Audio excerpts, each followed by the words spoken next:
किसी ने बड़े कमाल की बात कही है कि यूं ही नहीं होती लकीरों के आगे उंगलियां, ऊपर वाले ने भी किस्मत से पहले मेहनत को रखा है। नमस्ते, मैं हूं आरजे कार्तिक। एक बड़ी छोटी सी कहानी है, पुराने जमाने की एक गरीब किसान की कहानी है जिसके पास में कोई खेती नहीं बची थी, कोई जमीन नहीं बची थी। खेती करता तो कहां करता। उसके पास में सिर्फ 2 बैल थे और एक गाड़ी थी। उस बैलगाड़ी से ही उसका जीवन चल रहा था।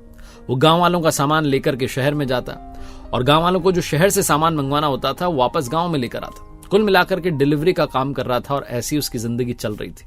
वो हमेशा ऊपर वाले को कोसता रहता था कि मेरी जमीन ले ली, मेरे पास कुछ नहीं है, 2 बैल हैं, अब इनसे मेरा सहारा चल रहा है, कुछ तो करो जीवन में।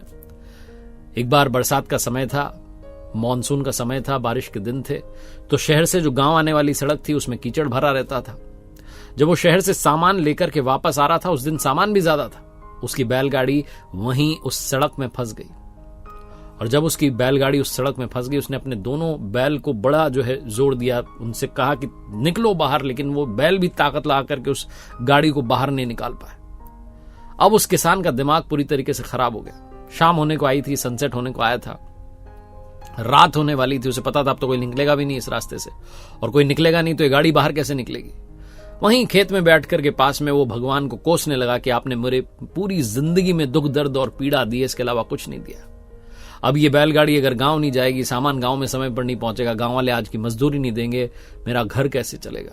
आपने सब बर्बाद कर दिया। बस लगातार कोसे जा रहा था, किस्मत को कोसे जा रहा था। तब वहां से एक महात्मा जी निकले और महात्मा जी ने देखा कि बैलगाड़ी कीचड़ में फंसी हुई है, किसान खेत में बैठ करके लगातार कोस रहा है। तो महात्मा जी ने कहा कि इतना भगवान को क्यों कोस रहे हो, तुम अपनी गलती क्यों नहीं देखते।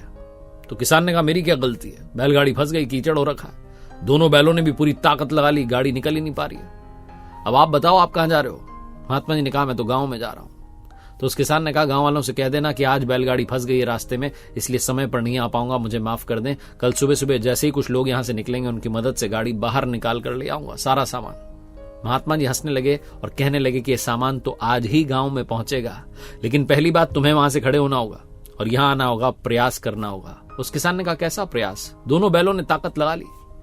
महात्मा जी ने कहा बेटा तुमने ताकत नहीं लगाई, तुम आकर के प्रयास करो, बैलगाड़ी अभी बाहर निकल जाएगी। जैसे ही किसान आया और उसने धक्का लगाया, वो गाड़ी उस कीचड़ से बाहर निकल आई। बहुत छोटी सी कहानी है जिसका सार ये समझाता है कि हम हमेशा किस्मत को कोसते हैं, हमेशा कहते हैं कि मैंने ट्राई किया लेकिन बात नहीं बनी। अपने आप से पूछिए, अंदर झांक कर पूछिए, सेल्फ एनालाइज कीजिए और ईमानदारी से जवाब दीजिए कि क्या आपने अपना 100% दिया, क्या आपने 100% प्रयास किया। उसके बाद कमी रह जाए तो बताइएगा, लेकिन याद रखिए किस्मत से पहले भगवान ने मेहनत को रखा है। मेहनत में कमी मत छोड़िए, वो सब संभाल लेगा। एक बार फिर से वही बात जो अक्सर कहता हूं, कर दिखाओ कुछ ऐसा कि दुनिया करना चाहे।